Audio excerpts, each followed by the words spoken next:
Part 1. Bernal Diaz, the soldier who remembered the doorway into Tenochtitlan. Welcome to tonight's story.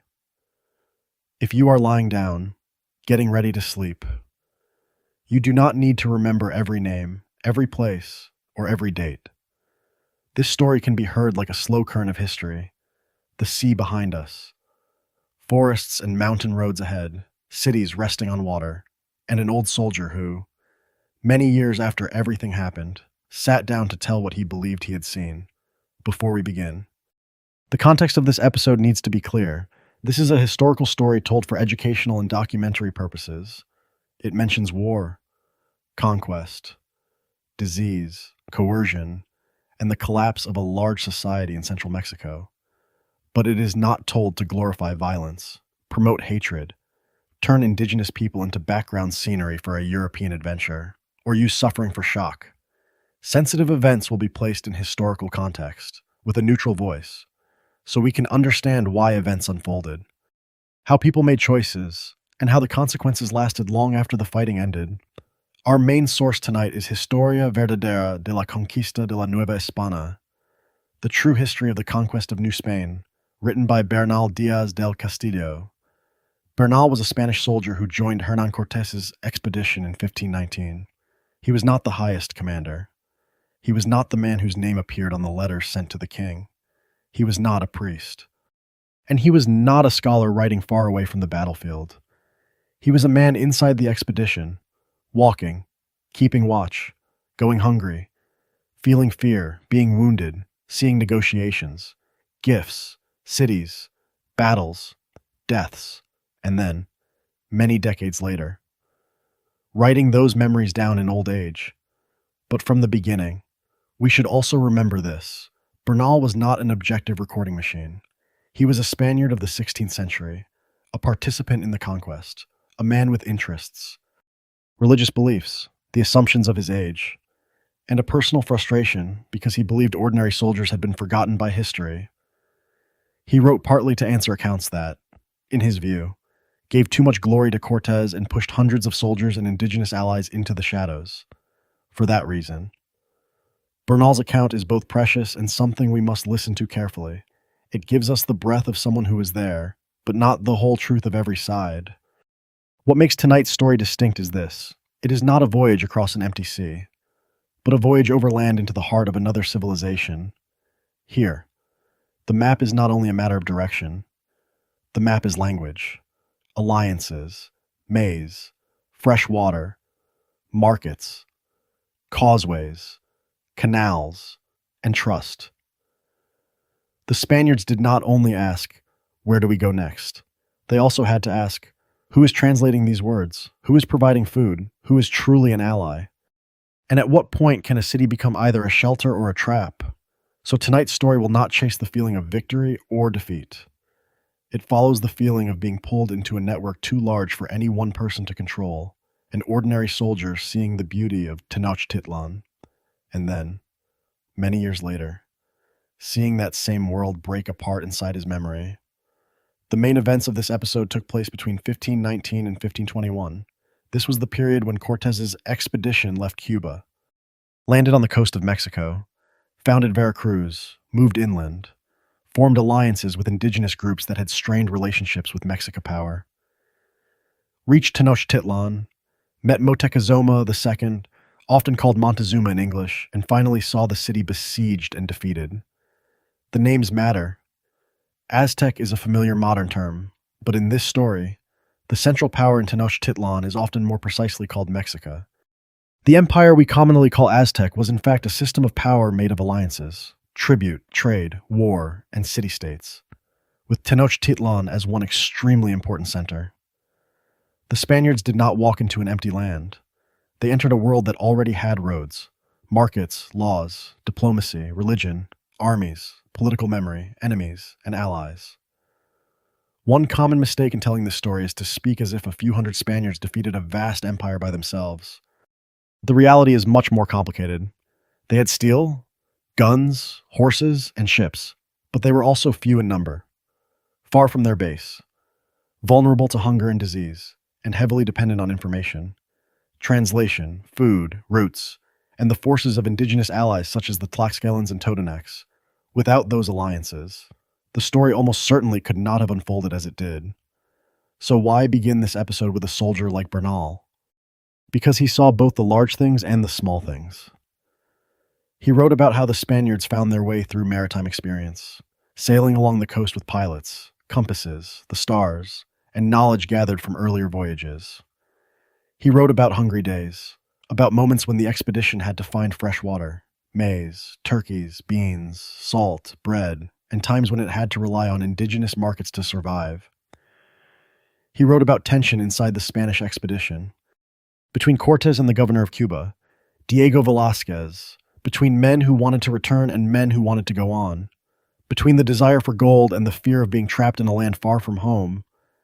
He wrote about how they communicated with people who did not share their language, at first through gestures and gifts, then through a chain of interpreters that included Geronimo de Aguilar, a Spaniard who had lived for years among Maya-speaking communities, and Malintzin, also called Dona Marina, an indigenous woman who knew Nahuatl and Maya and later learned Spanish, becoming one of the most important intermediaries of the entire conquest. He wrote about the meeting between Cortes and Moctezuma, a moment that was formal, tense, and full of misunderstanding, where each side saw the other through ceremony, power, gifts, and words translated through several layers. And finally, Bernal wrote about a city whose order, wealth, and strangeness amazed him. A city he would later remember as something almost no longer there. Tonight, we will follow that story slowly, not as an epic, not as a simple story of discovery. Instead, we will hear it as a difficult meeting between worlds, Europe after Columbus, the Spanish Caribbean, the indigenous cities of Mexico, the trade and tribute networks of Mesoamerica, and particular human beings who had to eat, drink, sleep, fear, doubt, and make decisions in circumstances no one fully controlled.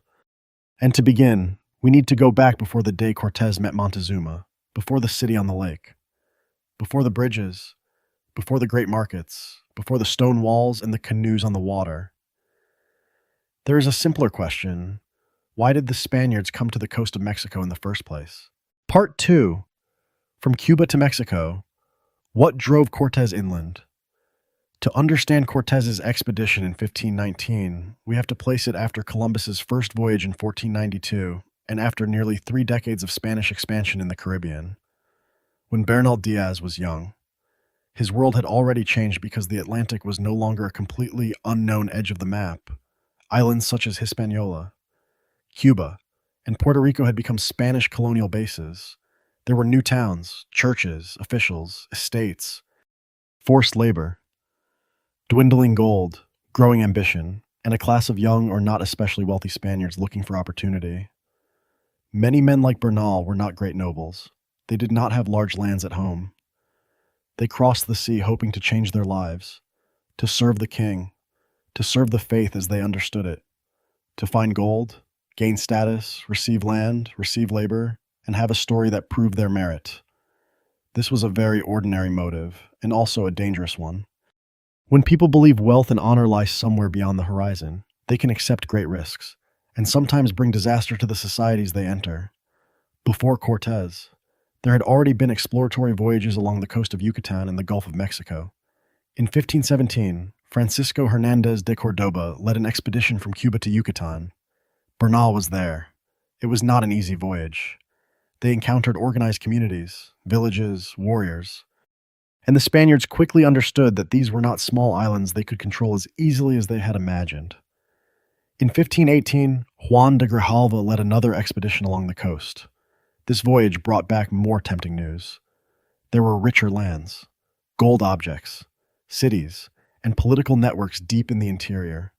From the viewpoint of Cuba, this was an invitation.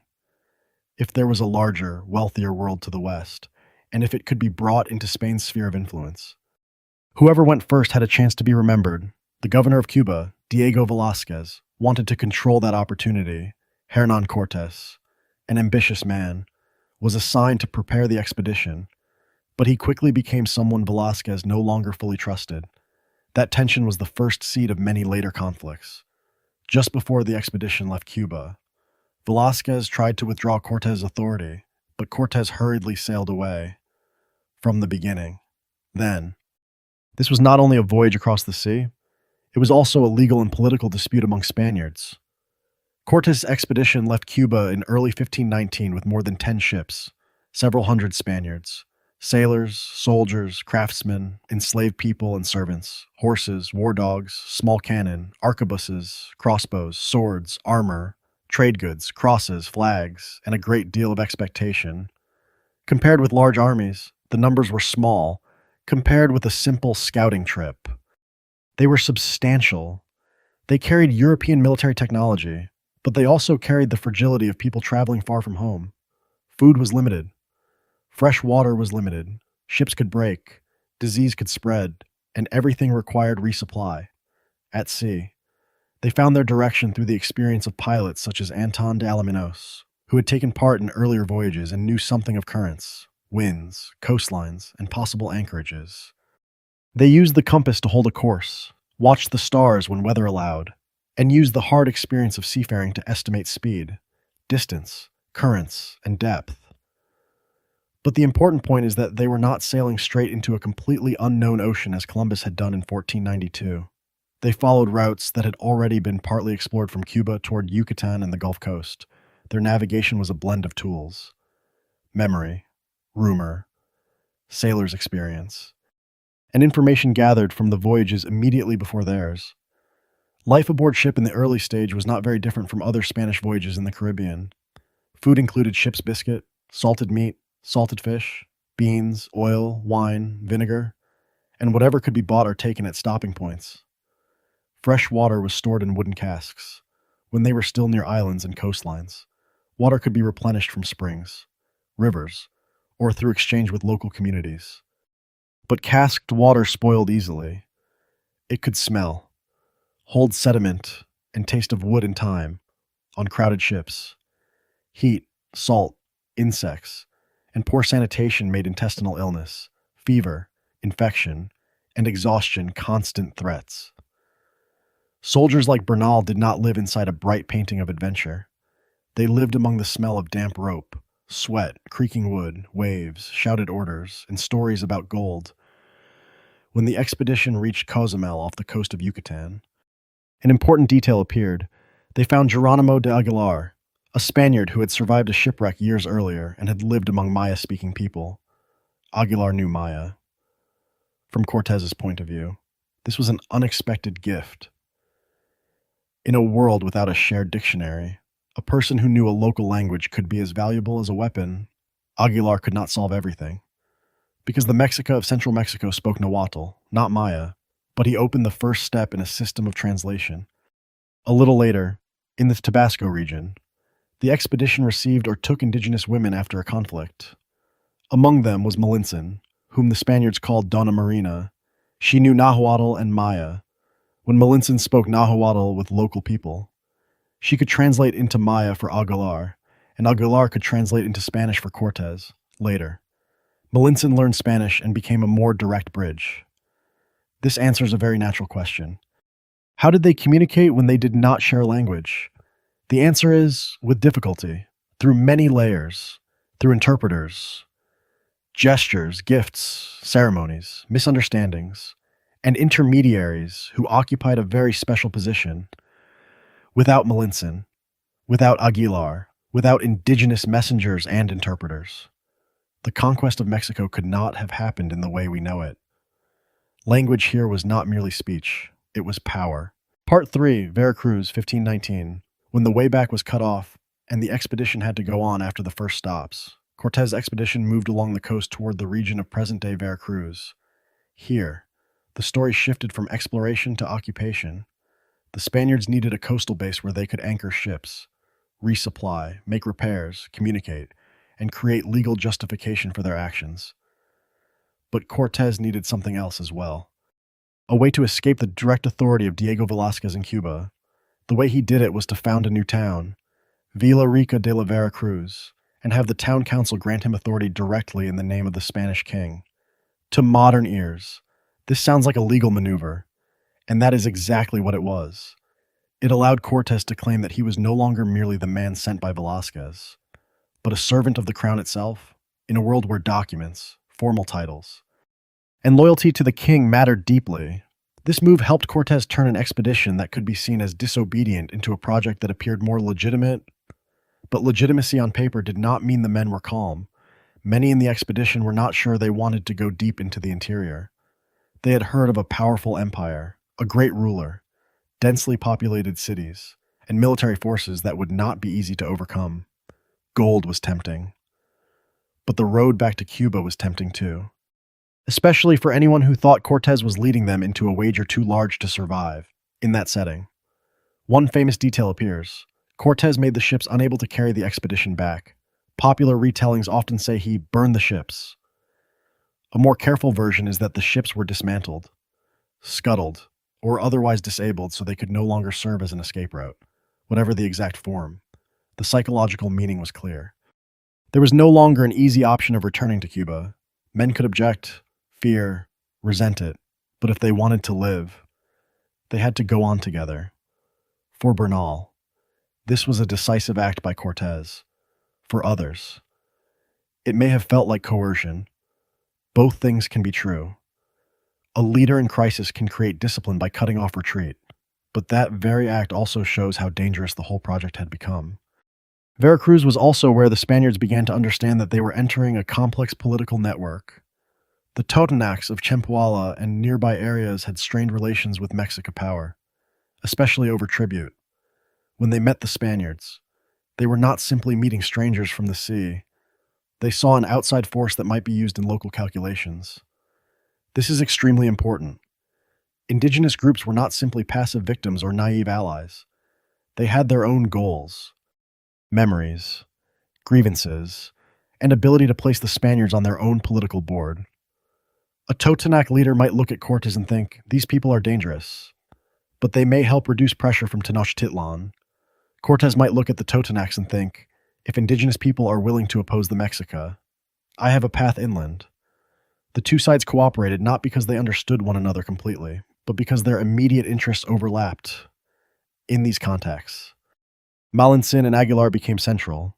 Gifts were exchanged, promises were translated, ideas such as loyalty to the King of Spain, ending tribute, alliance, submission, and protection passed through several layers of language, and each side may have understood them differently.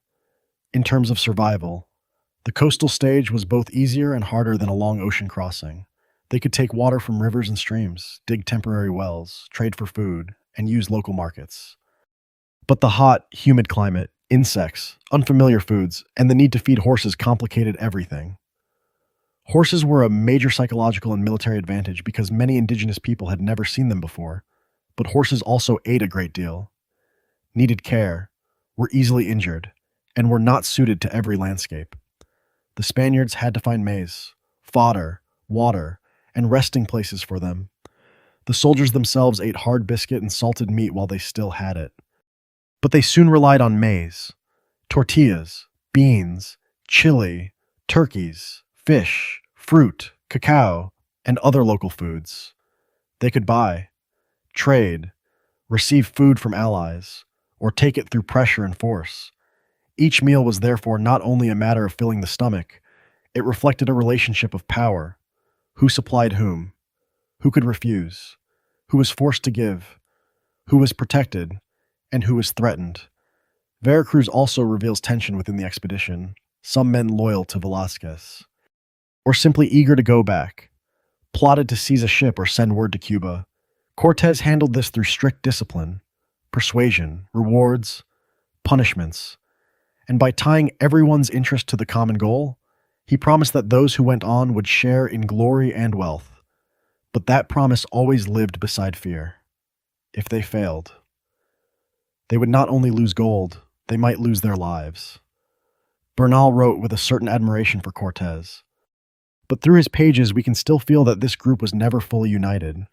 It was held together by ambition, fear, religion, discipline, the leader's prestige, and the fact that the way back had been narrowed almost to nothing.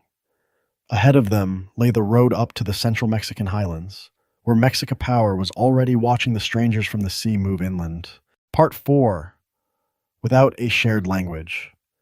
How did they communicate and negotiate? Before going farther into the interior, we should pause over the question of communication, because it is one of the main keys to the whole story. When the Spaniards arrived in new lands, they did not share a language with most indigenous communities. They did not understand the political systems, ceremonies, tribute relationships, laws, honor codes, taboos, and war memories of each community. Indigenous people, in turn, did not fully understand who these people from the sea were, where they had come from, what power they represented, and whether their promises could be trusted. In the early days, people communicated with the most basic things: pointing, facial expression, exchanged objects, food, water, gestures of peace or threat, ways of standing, ways of sitting, ways of receiving a gift or refusing one. But these things could only carry them a short distance.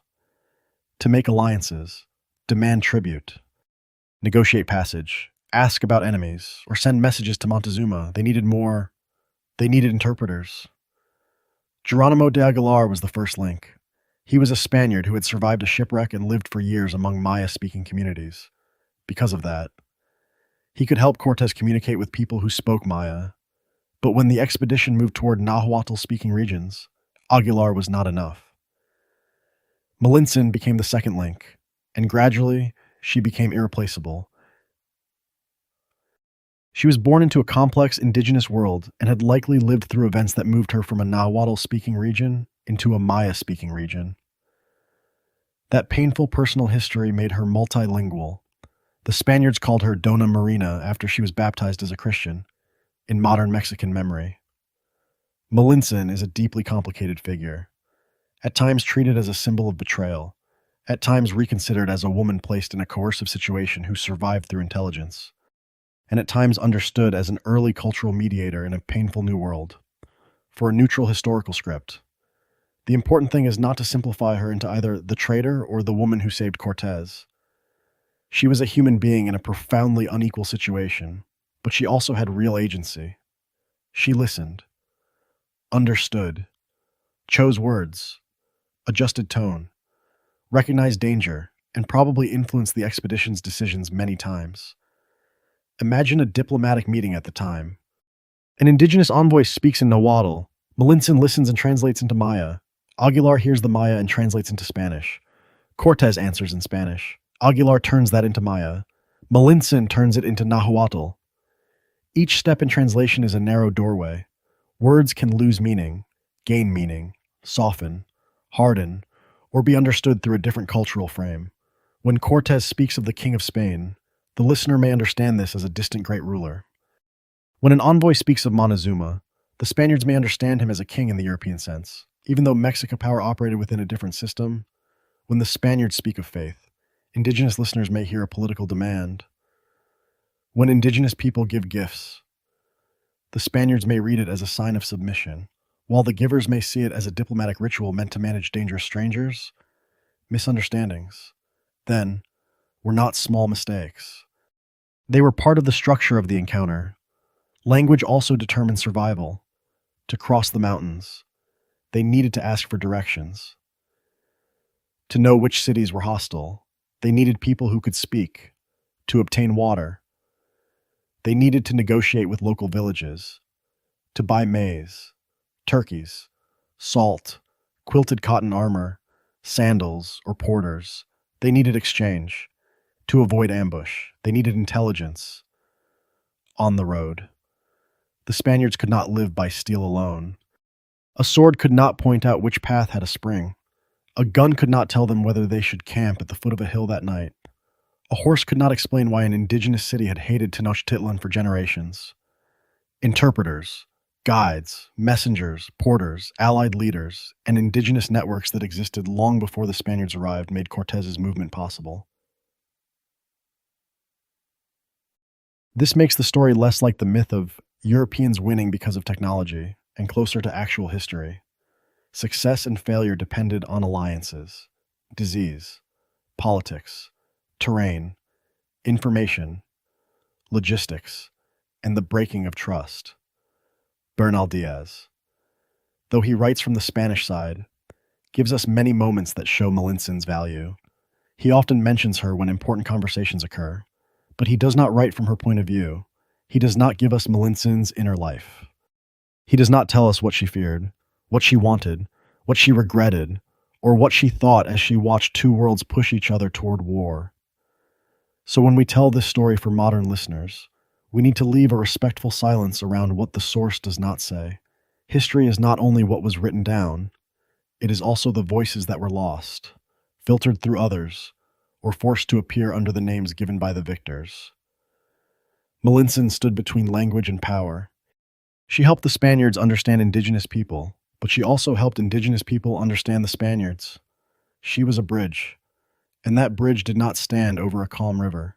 It stood over a current moving steadily toward war. Part 5. Tlaxcala. Why the Spaniards could never have reached Tenochtitlan alone from the coast. Cortes's expedition moved inland. This was when the journey changed physically. It was no longer only ships, sea, beaches, and anchorages. They had to walk through hot country, forests, hills, highlands, valleys with dense populations, roads with stopping places, and places that could offer supplies or become traps. From the viewpoint of survival, the expedition had to solve daily problems. Where was water? Where was maize? What would the horses eat? Who would stand night watch? Who was sick? Who would carry supplies? Who would guide the road? They had weapons and armor, but armor under the sun and while climbing slopes was a burden. They had horses, but horses tired and were easily injured. They had cannon, but cannon had to be dragged and were not useful in every landscape. They had guns, but guns of the time were slow, vulnerable to dampness, and required powder and skill. So every step inland made them more dependent on indigenous people, guides, porters, food suppliers, and people who knew which places were dangerous. One of the major turning points was Tlaxcala. Tlaxcala was an indigenous confederation of city-states with a long hostile relationship with the Mexica. It did not simply lie under Tenochtitlan's power, and the wars between Tlaxcala and the Mexica had left pain, interests, and resentment. When the Spaniards approached, Tlaxcala did not immediately open its doors. At first, Tlaxcalan forces fought Cortes's expedition. This is often forgotten when the story focuses only on alliance. The Tlaxcalans did not simply see the Spaniards and decide to help them. They tested them, observed them, and considered their options. After the first conflicts, the two sides formed an alliance. For Cortes, this was almost a lifeline. For Tlaxcala, the alliance may have been a strategic chance to strike at Mexica power. Neither side could see the full future. The Tlaxcalans could not know that victory over Tenochtitlan would open the way to a long Spanish colonial order. The Spaniards could not fully understand the political world they were entering. But in that moment, shared short-term interests were strong enough to make them move together. When people say Cortes conquered the Aztecs, it is easy to imagine a small Spanish band facing a single unified indigenous empire. In reality, many of the people fighting against Tenochtitlan were indigenous. Tlaxcala, the Totonacs, Texcoco in the later phase, and many other groups played decisive roles. They supplied warriors, porters, food, information, shelter, knowledge of the terrain, and political networks. This does not reduce Spanish responsibility for conquest and colonial imposition, but it helps us avoid a false image. History was not a single European side crushing a single indigenous side. It was a war in which the Spaniards exploited indigenous divisions, and many indigenous communities also used the Spaniards to address older conflicts. The final outcome went far beyond the intentions of many who took part. In Tlaxcala, the Spaniards had time to rest, treat wounds, eat, and strengthen the alliance. Food there was not only food, it was a diplomatic sign. When a community provided maize, turkeys, tortillas, water, places to sleep, and porters, it was not merely feeding guests. It was defining a relationship. By contrast, refusing food or cutting off supply could paralyze Cortes's expedition. In pre-modern campaigns, hunger was often as dangerous as battle. The Spaniards had to adapt to indigenous foods. Maize became the foundation. Tortillas were easy to carry, easy to divide, and could be eaten with beans, chili, salt, and meat if there was any, turkeys, domesticated dogs, fish, deer, vegetables, fruit, cacao, and many other local foods entered the diet depending on place and circumstance. Fresh water came from springs, rivers, canals, wells, or the communities that supplied them. When illness appeared, Spanish treatment still depended on 16th century medicine, rest, bandages, wine, oil, cauterizing certain wounds, prayer, and methods that were not always effective. Indigenous people had their own systems of herbal medicine and healing, but Spanish sources often did not record them fully or understand them well. Many people survived not necessarily because of medicine, but because their bodies endured. Wounds did not become severely infected, and someone cared for them. Tlaxcala also shows another kind of tension, not only inside the Spanish expedition, but among allies. The Spaniards needed the Tlaxcalans, but also looked at them through prejudice. The Tlaxcalans needed the Spaniards, but certainly could not fully trust strangers from the sea. Alliances like this were full of ceremony, gifts, oaths, shared meals, and careful watching. Each side measured the other. Each side asked privately, when the shared goal is reached, what will the other side do? That question would not disappear. It would travel with them to Cholula, and then to the Valley of Mexico, where Tenochtitlan waited in the middle of the lake. Something Bernal would still remember with astonishment many years later. Part 6. Cholula. Fear sent ahead before they reached the city on the lake after Tlaxcala. Cortes's expedition moved toward Cholula, an important city in religious and political terms. This is one of the most sensitive parts of the story, because a major act of violence was committed there by the Spaniards and their allies.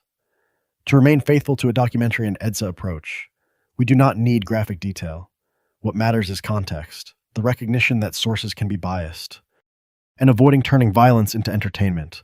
According to Spanish sources such as Bernal Diaz, Cortes believed there was a plot to attack his expedition in Cholula, and Malintzin received a warning from a local woman. Cortes then gathered the city's leaders and struck first. Indigenous sources and modern interpretations emphasize the heavy consequences of this action and often see it as a turning point that sent fear down the road toward Tenochtitlan. What is certain is that many people in Cholula died. The city was deeply harmed, and news of the event spread quickly. Why does Cholula matter? Because it shows that the Spaniards did not survive by negotiation alone. They also used violence in a demonstrative way. To send a message, a small group of men deep inland, facing a large empire, might think that fear itself was a weapon. If cities on the road believed that opposing Cortes would bring severe punishment, they might open their gates or at least hesitate. But violence of this kind also created hatred and painful memory. It broke the possibility of trust. It meant that later meetings would always be covered by suspicion. When we listen to Bernal describe Cholula, we should remember that he was part of the victorious expedition and had reasons to justify its actions. When Spanish sources say, "We acted because we were threatened," we should not automatically treat that as the whole truth. But we should also not pretend the situation was simple. There may have been a plot. Intelligence may have been exaggerated. Cortes may have used fear to justify a decision he already wanted to make. History here does not give us a clean answer. It gives us a gray space where power, fear, and violence collide. From the viewpoint of survival, Cholula also changed the way Cortes's expedition was treated. Some places may have feared them and provided food. Others may have resisted quietly. The Spaniards and their allies had to move on with greater vigilance. They kept watch, checked the roads, observed signs of ambush, and relied even more on Malintzin, envoys, and intelligence from allies. A modern listener can imagine the expedition not as a shining adventure, but as a long state of tension, eating quickly, sleeping lightly, keeping horses tied nearby, weapons close at hand, and ears open for sounds outside the camp. Part of them believed they were moving toward victory. Another part knew that one wrong decision could end everything on a mountain road. After Cholula, messages between Cortes and Moctezuma became more frequent. Moctezuma sent envoys, gifts, invitations, or warnings not to continue, depending on how each source tells it. The Spaniards received gold, cloth, ornaments, food, and signs that a wealthy power lay ahead. But gold is a dangerous language. For the Mexica side, gifts could be diplomacy, a way to measure strangers, a way to delay them or direct them. For the Spaniards, gold confirmed that stories of wealth were true. Every precious gift could make it harder to turn back. Bernal repeatedly reveals amazement at the wealth and order of the indigenous world, but that amazement lived side by side with greed. This is one of the central contradictions of the story. The Spaniards could sincerely admire Tenochtitlan and at the same time take part in destroying it. The road into the Valley of Mexico was not only a geographical road, it was a psychological one. After weeks of passing through allies and opponents, after negotiations, clashes, tense meals, and rumors, Cortes's expedition was about to see one of the largest cities in the world at that time. Men like Bernal, who came from Europe where cities had walls, markets, churches, and squares, would face a sight they were not fully prepared to understand: a vast city rising in the middle of a lake, connected to land by causeways, full of boats, canals, markets, temples, palaces, and people. If the story were only about violence, we would miss this. Before Tenochtitlan fell, it made the men from the sea stop in astonishment. Part 7. Why did Tenochtitlan open its gates to strangers from the sea? When Cortes's expedition and its allies entered the Valley of Mexico near the end of 1519, they saw a landscape very different from the hot coast and mountain roads behind them. At the center of the valley lay a broad system of lakes, and Tenochtitlan stood on an island or group of islands that had been expanded by indigenous engineering. The city was connected to the land by long causeways, with bridges that could be removed, canals for canoes, great markets, residential districts, temples, palaces, storehouses, gardens, and systems for managing water. The Spaniards, Bernal among them, compared the sight to something almost dreamlike. That sense of astonishment matters. It shows that Europeans were not entering a wild place in the way colonial myths often describe. They were entering a complex, organized urban world with technology, economic life, and political order of its own. Tenochtitlan could not have existed without sophisticated logistics. Food came from the surrounding regions by canoe, across causeways, through tribute networks, and through markets: maize, beans, squash, chili, tomatoes, cacao, salt, fish, waterfowl, turkeys, flowers, cloth, obsidian, pottery, bark paper, wood, stone, and countless other goods moved through the city. Fresh water was essential, because a city in the middle of a lake could not simply drink from every part of the water around it. The Mexica built systems to bring fresh water from the mainland, including aqueducts from Chapultepec. Canoes also carried water and goods. Causeways were both roads and points of control. Tenochtitlan was therefore a work of lake engineering. But that same structure would later become a weakness during siege. If causeways were controlled, canals blocked, and fresh water cut off, the city could be slowly strangled.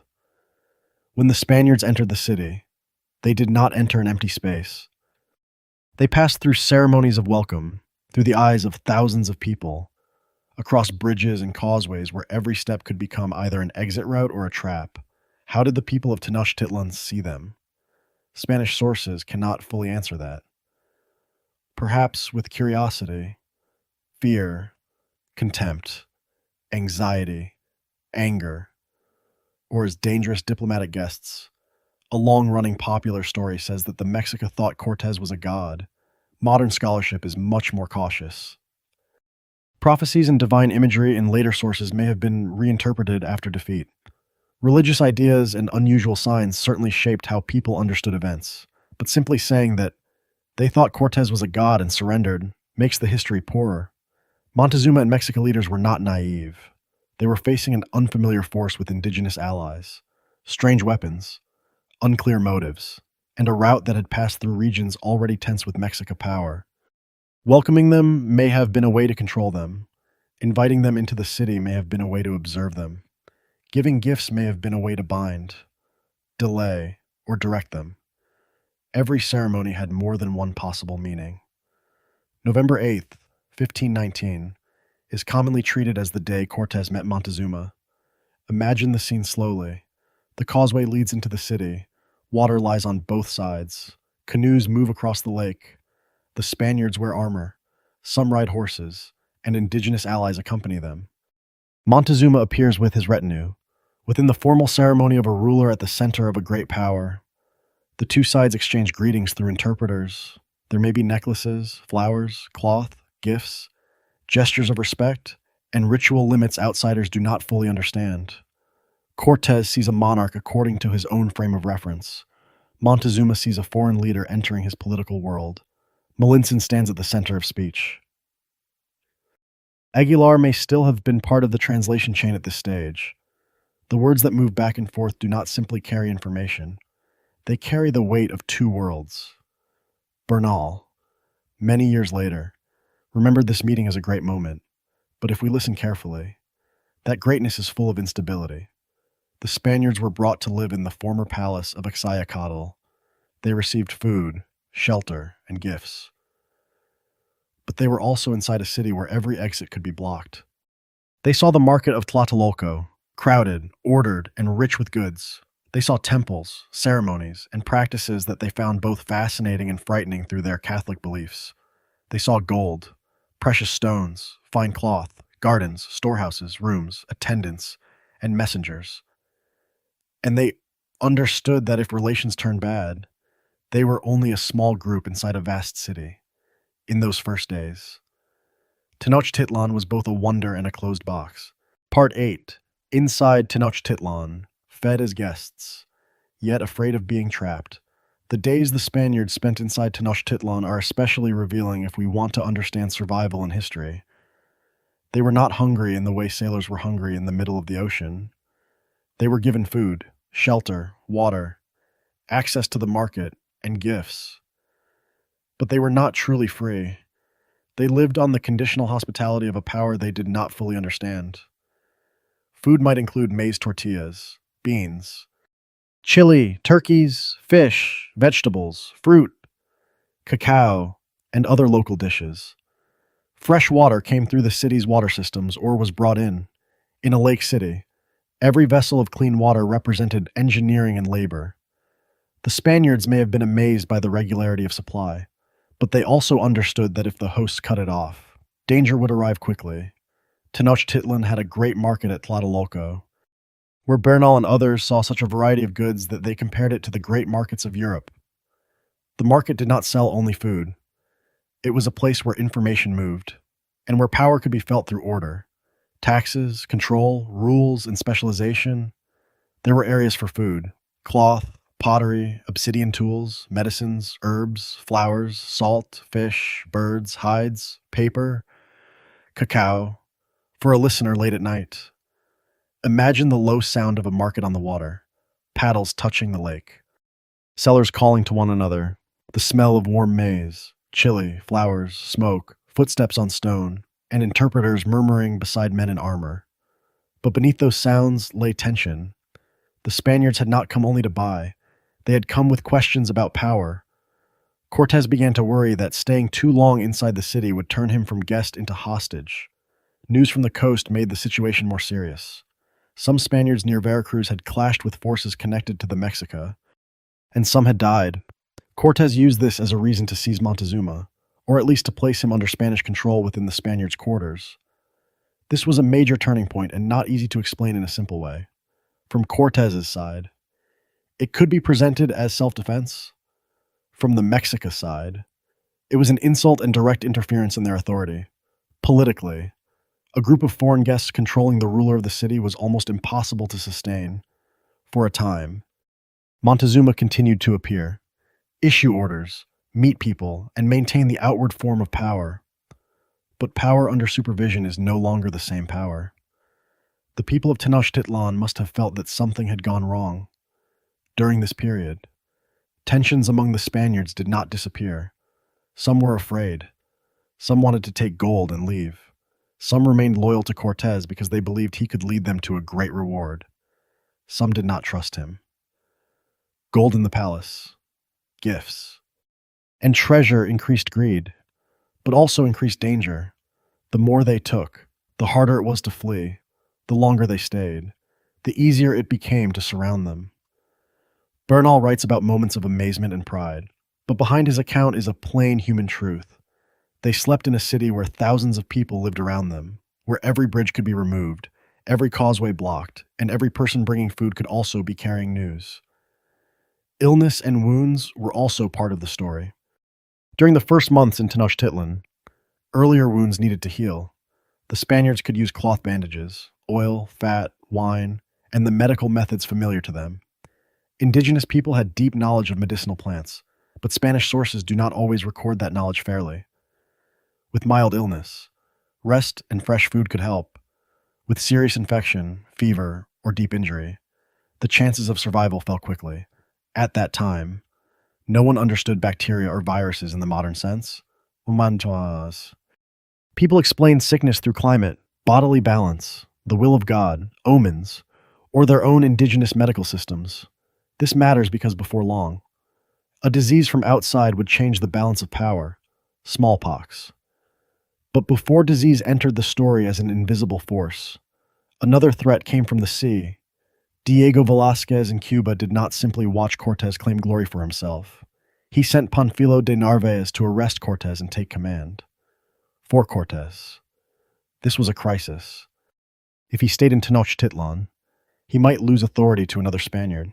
If he left, he would leave a tense city in the hands of a subordinate. He chose to leave Tenochtitlan, taking part of his force to confront Narvaez, while Pedro de Alvarado remained behind to hold the Spaniards' position and manage the situation. That decision opened the way to a sequence of events no side could easily reverse. Part 9. When guests became the besieged. Why did Tenochtitlan erupt? In 1520, the conquest of Tenochtitlan was almost changed by a conflict among Spaniards themselves. Panfilo de Narvaez arrived on the Mexican coast with orders from Diego Velázquez to arrest Cortes. Narvaez brought a larger force, seemed to have stronger legal authority, and could have made many of Cortes's men waver. Cortes had to act quickly. He left Tenochtitlan, leaving Alvarado in command, and moved toward the coast. This was risky. If he failed, he would be arrested, his expedition would break apart, and his alliances in the interior might collapse. But Cortes was skilled at using the moment. He attacked Narvaez under conditions unfavorable to his opponent, defeated him, and then persuaded or drew many of Narvaez's men into his own force. This increased Cortes' numbers, but it also brought a danger no one fully recognized at once. Smallpox may have arrived through a person connected to Narvaez's expedition, while Cortes was away. Tenochtitlan grew more dangerous. Alvarado, left in command, faced a city the Spaniards did not understand well enough. During a Mexica religious festival, Alvarado ordered an attack on participants. Spanish and indigenous sources describe the event differently, but the result is clear. The people of Tenochtitlan rose in anger. Violence inside a ceremonial space did not only cause deaths, it destroyed the remaining surface of diplomacy. From that point, the Spaniards were no longer dangerous guests. They were people under siege. For safety and for a calmer bedtime tone, we do not need to describe the suffering in graphic detail. What matters is that the city erupted. Bridges and roads were controlled, food and water became problems, and the Spaniards' quarters became a temporary fortress. Cortes returned to Tenochtitlan with a larger force after defeating Narvaez. But he returned to a different city from the one he had left. The atmosphere of welcome was gone. Anger and broken trust had spread. Moctezuma, under Spanish control, was brought out to speak to the people or attempt to calm the situation, but his authority had been damaged. He died during this period of chaos. Spanish sources often say he was wounded by stones thrown by his own people and died afterward. Some other traditions and interpretations suspect Spanish responsibility. We cannot settle that contradiction completely in one sentence. The honest thing is to say this. Montezuma's death occurred when the old political order had already fractured, and the sources remember it in ways that serve the memory of each side, whatever the direct cause. The result was enormous. The man who had served as a fragile bridge between the Spaniards and Tenochtitlan was gone. From the viewpoint of survival, the period of being besieged inside the city was a nightmare. The Spaniards and their allies within their quarters needed food, water, care for the wounded, live horses, dry gunpowder, repaired weapons, guarded entrances, and a way out. Clean water became harder to obtain. Food was no longer supplied as before. The wounded lay in crowded space. Sounds outside, stones, arrows, shouting, drums, attempts to break in, and the control of bridges could keep people awake for nights. Those who had once admired the market of Tlatelolco as a wonder now had to think about every remaining bag of maize. Those who had accepted gold understood that gold could not be drunk, eaten, or used to heal fever. This is a pattern that repeats often in histories of conquest. Wealth can pull people into danger, but when danger closes in, the simplest things decide who lives. Eventually, Cortes decided to withdraw from Tenochtitlan at night. That night entered Spanish memory as La Noche Triste, the Night of Sorrows. It is usually dated to the night of June 30th, into the early morning of July 1st, 1520. The Spaniards and their allies tried to cross the causeways out of the city. They carried the wounded, weapons, some gold, and the hope that silence would last long enough for escape. But in a city on a lake, retreat was not simple. Bridges had been removed, canals cut the road, the alarm spread, the withdrawal became a disaster. Many Spaniards and many more indigenous allies were killed or captured. Some men who carried too much gold could not move quickly. Bernal survived, but the memory of that night would remain with him for the rest of his life. For the Spaniards, it was a major defeat. For the Mexica, it was the moment they drove the intruders out of the city. But the story was not over. The exhausted, wounded survivors still had to cross hostile country to reach Tlaxcala.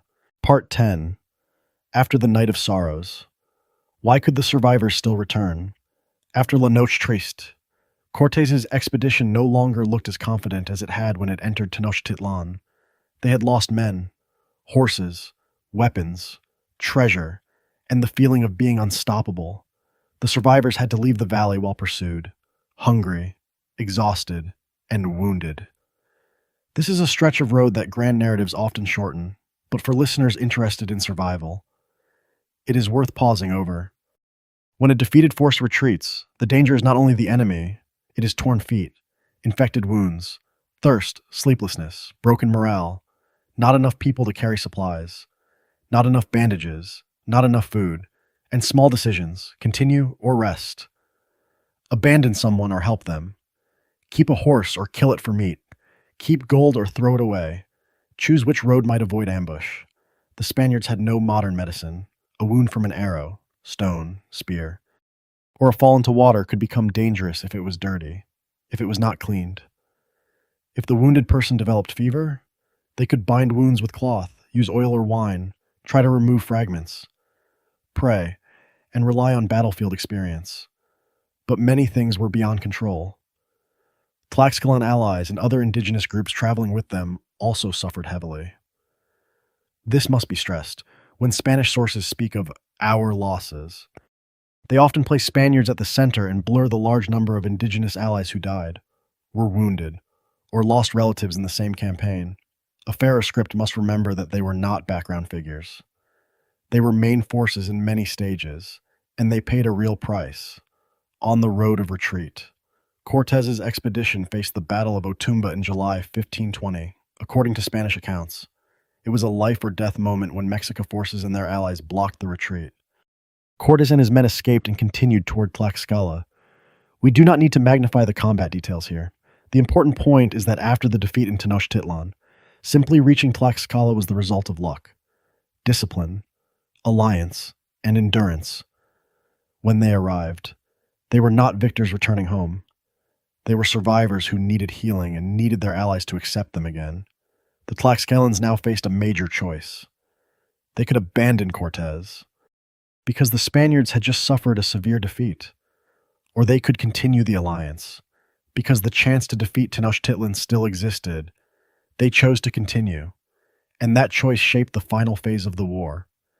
In Tlaxcala, Cortes' expedition recovered, the wounded were cared for, food, water, rest, and time became the most valuable things they had. Imagine the days after defeat: dented armor, broken swords, fevered men, men who had lost friends, men silent with fear, men angry because gold had been lost, men wondering whether God still stood with them as they had once believed. Cortes had to hold the expedition together, negotiate with Tlaxcala, send messages to other allies, and turn defeat into a reason to return stronger. This was one of his political skills. He knew how to tell a defeat as a pause, not an ending. But that does not erase the fact that for a few days, his project had almost fallen apart around this time. Smallpox began to spread strongly in central Mexico. The disease came from the Old World and, according to many accounts, was brought into the region through someone connected to Narvaez's expedition or its contacts. For Europeans, smallpox had existed for a long time, and many people had some immunity or had already encountered it. For indigenous people in the Americas, this new disease was devastating. It did not distinguish between warriors, children, elders, nobles, and commoners.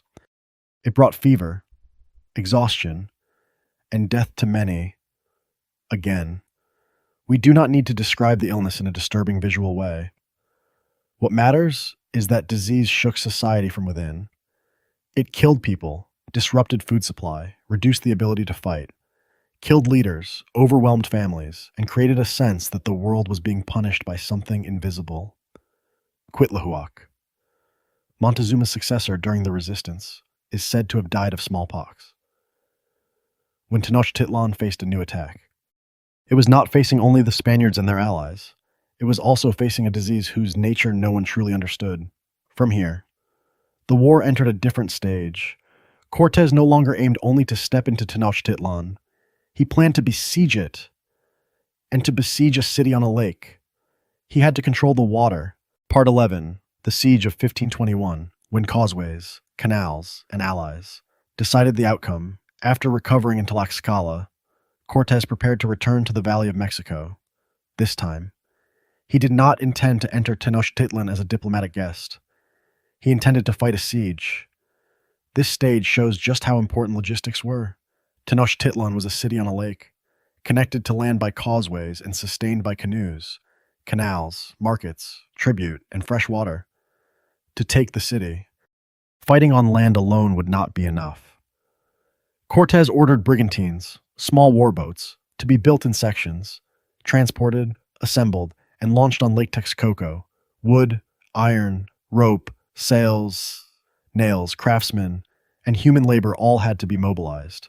The parts were prepared, carried through mountain routes, and reassembled near the lake. This was an enormous task, and once again, it could not have been done without indigenous labor and support. In 1521, the Spanish force was only a small part of the army fighting Tenochtitlan. There were tens of thousands of indigenous allies from Tlaxcala, Texcoco, and many other groups, each with its own motives. Some wanted to escape Mexica tribute, some wanted revenge, some wanted a stronger position in whatever new order might come. Cortes knew how to use that alliance, but he did not fully control every intention within it. When the siege began, the causeways became battlefields. The canals became routes of attack. Bridges were destroyed and repaired and destroyed again. Spanish brigantines tried to control the lake, while the Mexica used small boats, stakes, traps, and local knowledge to resist. Told through the lens of survival, the siege is a story of water and food. People inside Tenochtitlan needed fresh water, but the aqueducts from the mainland could be cut. They needed food, but supply routes were blocked. Markets could not function normally. Ordinary people were trapped between war, hunger, disease, and fear. Fighters needed strength, but bodies weakened when food was scarce and water was unsafe. Disease had already broken many families, ceremonies, political order, and distribution systems were stretched to their limits. Meanwhile, the besieging side also suffered. Spaniards and allies had to live in camps, face counterattacks, weather, illness, lack of sleep, and repeated fighting on causeways. Wounds did not heal easily. Lake water was not always drinkable. Food had to come from allied communities. Siege warfare was not one battle. It was slow wearing down, day after day. Bernal Diaz wrote often about the determination of the Mexica defense. Even though he was on the attacking side, his account still shows that Tenochtitlan did not collapse quickly out of fear. The city resisted fiercely in conditions that worsened with time. Cuauhtémoc, the last Mexica leader during the siege, became a symbol of resistance. We do not need to make him a perfect legend to see this clearly. He led a city forced toward the edge. Facing a vast alliance, while disease and hunger weakened the population, what happened in 1521 was not a weak civilization being replaced. It was the collapse of a major center of power under the combined pressure of war. Hostile alliances, military technology, siege tactics, disease, and political fractures that already existed during the months of siege. The Spaniards also faced problems of discipline. Gold and spoils remained a temptation. Some men wanted to attack quickly to seize wealth. Cortes had to control impatience, hold allies together, and prevent a repeat of earlier failure. Indigenous allies had their own goals as well, and at times their treatment of enemies reflected local logics of war. This is a difficult part for a modern storyteller: how to describe violence without intensifying it. How to recognize the suffering of civilians without turning them into nameless images. How to speak about Cortes' responsibility while also recognizing indigenous groups as political actors in their own right. The best way is to stay close to consequences. When water was cut, people thirsted. When markets stopped, children and elders went hungry. When causeways were fought over again and again, the wounded waited for care. When disease spread, ritual and medicine were both tested. One side's victory was the breaking of daily life for the other. On August 13th, 1521, Cuauhtémoc was captured. Tenochtitlan fell. For Cortes and the Spaniards, it was the climax of the campaign. For indigenous allies, it was victory over a long-standing rival, but also the entrance into a colonial future no one yet fully understood. For the Mexica, it was a political, social, and spiritual disaster. The city on the lake, which Bernal had once seen almost like a dream, was now badly damaged. In Bernal's memory, strange regret appears. He could take pride in surviving and taking part in victory, but he could also grieve the beauty that had been lost. That contradiction gives his account weight. He was one of the people who contributed to the destruction, and he was also one of the people who helped us know what had been destroyed. Part 12. Bernal Diaz returns to the question: who really brought the Spaniards into Tenochtitlan? After Tenochtitlan fell, Bernal's story did not end. The Spaniards built a new order on the foundations of the old city. Mexico City gradually rose where Tenochtitlan had stood. Cortes sent letters to the King of Spain, presenting his achievements, explaining his actions, and seeking recognition and reward. Ordinary soldiers like Bernal also wanted compensation: land, encomienda, office, honor, or at least recognition that they had endured hunger, wounds, and danger. But in the decades that followed, Bernal felt that men like him had been forgotten. He saw other accounts giving too much credit to Cortes, especially those of Francisco López de Gamarra, who wrote about the conquest without having been there. That was one reason Bernal wrote Historia Verdadera. The title True History was not only a promise to readers, it was an argument. Bernal was saying, in his own way, I was there. I saw it. I suffered through it. And history should not record only the name of the commander. He began and completed his work many decades after the events, when he was old, living in Guatemala, carrying memory, documents, frustration, and the pride of a veteran. That distance in time makes his source both rich and risky. Memory can be sharp around major images: the first sight of Tenochtitlan, the night of retreat, the meeting with Moctezuma, dead friends, hunger, fear. But memory can also revise, bring order to chaos, make the self more right and the opponent more wrong, and forget things it does not want to remember. Bernal wrote to defend his honor and the honor of his companions. So when he describes a violent decision as necessary, we should ask, who benefits when the story is told that way? When he praises Cortes, we should remember that he also needed to acknowledge the leader's role. When he criticizes other historians, we should see a struggle over who has the right to tell the story. Even so, without Bernal, we lose many details of daily life. Cortes's letters to the king often have a political tone, meant to persuade the crown that he acted correctly and deserved reward. Indigenous sources such as the Florentine Codex, especially Book 12 on the conquest, give other perspectives, often more painful, from the side of those who were conquered, though they too were recorded after the events within a colonial and missionary context. Bernal stands among these sources as the voice of a soldier, biased, self-justifying, but full of concrete scenes. He notices who ate what, who argued, who was afraid, Who received a share of gold? Who died of disease? Who was left out of the official story? For a gentle but well-researched history series, Bernal is powerful material, provided we do not let him own the truth alone. As for rewards, Bernal and many soldiers received some benefits within the colonial order, but not always what they had hoped for. Encomiendas, land, local offices, and titles could be granted, but the division of rewards always caused resentment. Many men who had risked their lives felt their share was too small compared with the promises. Some died before receiving anything. Some were drawn into other campaigns. Some became settlers, officials, or landholders in a colonial system that depended heavily on indigenous labor and tribute.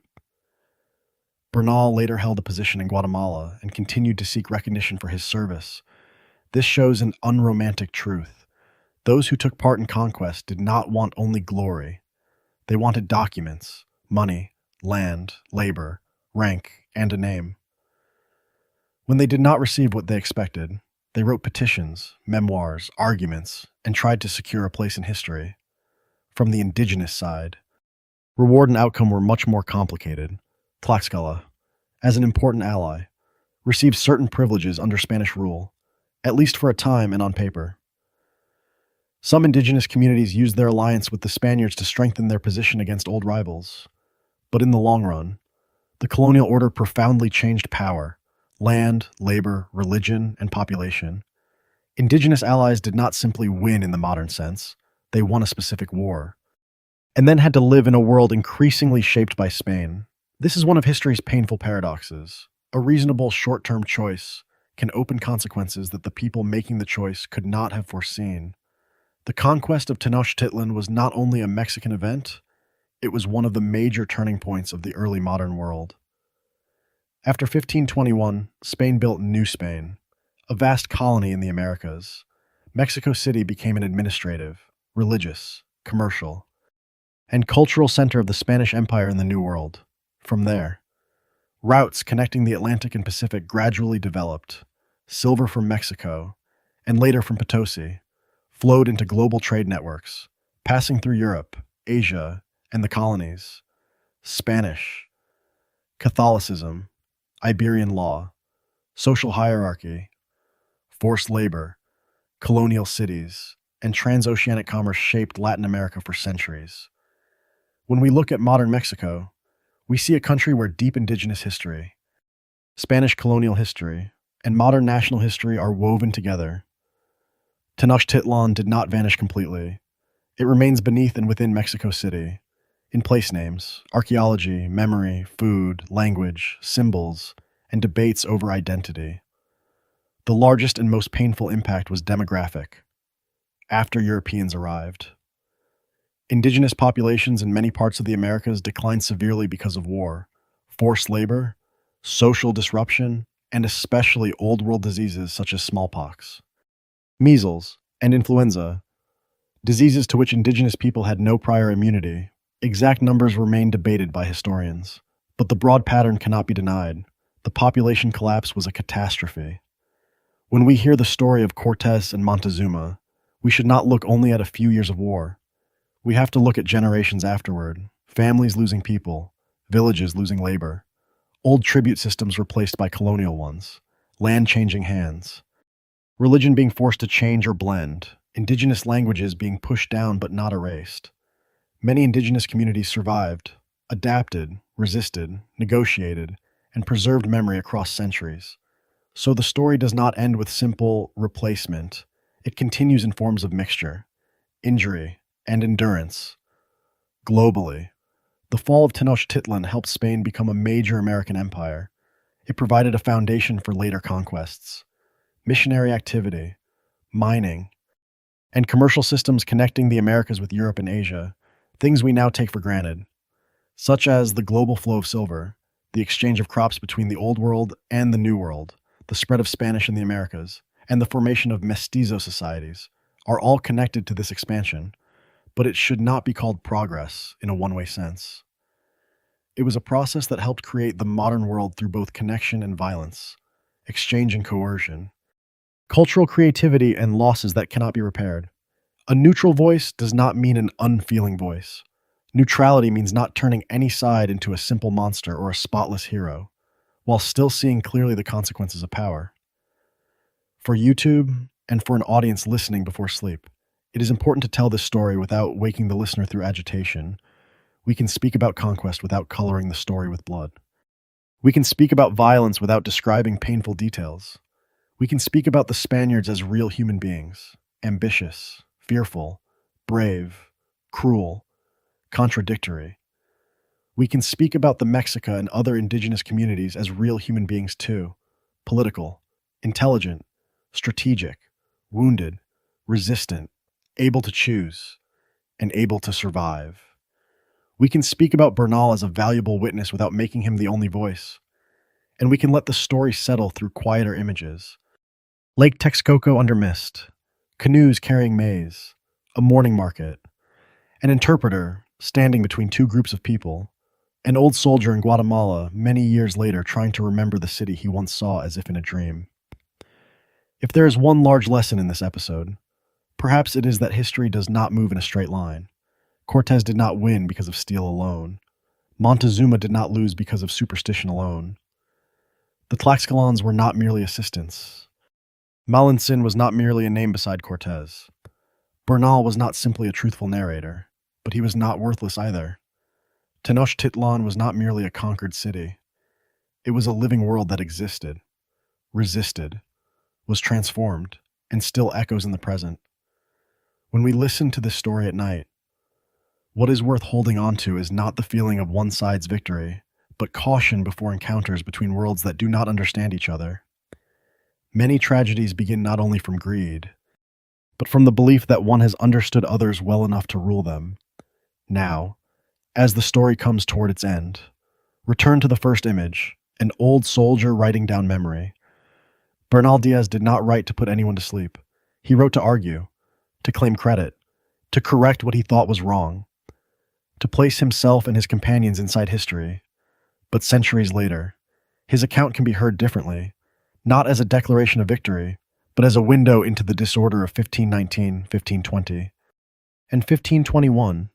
Through that window we see ships leaving Cuba, wooden water casks, dry biscuit, tired horses, conversations passing through two layers of translation, indigenous leaders weighing alliances, soldiers arguing over retreat, a city on a lake shining in the valley, a ceremonial meeting between Cortes and Montezuma, and then fracture, fear, disease, siege, and loss. What makes this story different from the two earlier sea voyage episodes is that it does not happen mainly in the emptiness of the ocean. Columbus feared mutiny after many days without seeing land. Pigafetta recorded hunger and thirst across the Pacific, where there was no shore to hold on to. Bernal brings us into another kind of survival inside a crowded society whose people do not fully understand one another, among feasts that might be diplomacy or a trap, inside a city full of food where guests still fear the water could be cut off, within an alliance that can save lives today but help create an oppressive order tomorrow. Here, the map is not only sea and stars, the map is language, tribute, old enmities, markets, causeways, canals, and fragile trust. If we have to answer the central question of this episode, why could a small group of Spaniards enter Tenochtitlan? The answer does not lie in one reason. It was not only steel, guns, horses, or the boldness of a commander. They entered because they moved through a network that already existed. Dissatisfaction with Mexica power, indigenous alliances, interpreters like Malintzin and Aguilar, roads shown by guides, meals provided by communities, gifts understood in different ways, and political decisions each side believed it still controlled. Bernal saw this from the position of a soldier. He saw a moment when two worlds tried to speak through gifts, ceremony, and translation. While behind the greeting stood forces too strong to manage easily: gold, faith, honor, tribute, fear, alliance. Memories of war, and imperial ambition. He saw the beauty of Tenochtitlan before it was broken. He saw Spaniards both admire it and want to possess it. He saw indigenous people not as silent figures, but as negotiators, resistors, allies, and fighters. He saw himself inside a story larger than himself, and many years later he wrote so he would not disappear from it. When making this content in line with YouTube community standards, the important thing is to keep context inside the narration itself. So before we close, let us say again, this is not a story to imitate, celebrate, or romanticize conquest. What happened in Mexico in the early 16th century is part of world history, but it is also a history of loss, coercion, and painful transformation. A listener may be curious about Cortes, Moctezuma, Bernal, and Malintzin, but that curiosity should come with responsibility. To understand that every source has limits, every victory has people who paid the price, and every destroyed city was once a place with children, elders, sellers, craftsmen, canoeists, maize growers, storytellers, people who prayed, and people who simply wanted to live through the day. And so tonight's story settles not with the sound of swords, but with the sound of water. The water of Lake Texcoco touches the side of a canoe. On a long causeway, thin mist rests over the morning, far away. The market begins, then sinks back into memory. An old soldier writes what he remembers. A city disappears from the surface of the lake, but not from history. The meeting between Cortes and Moctezuma is still remembered, not because it is simple, but because it is too complex to forget. And when you close your eyes, perhaps you only need to keep this. History sometimes begins with ships, but it lives longest in the questions that later generations still have to learn how to ask fairly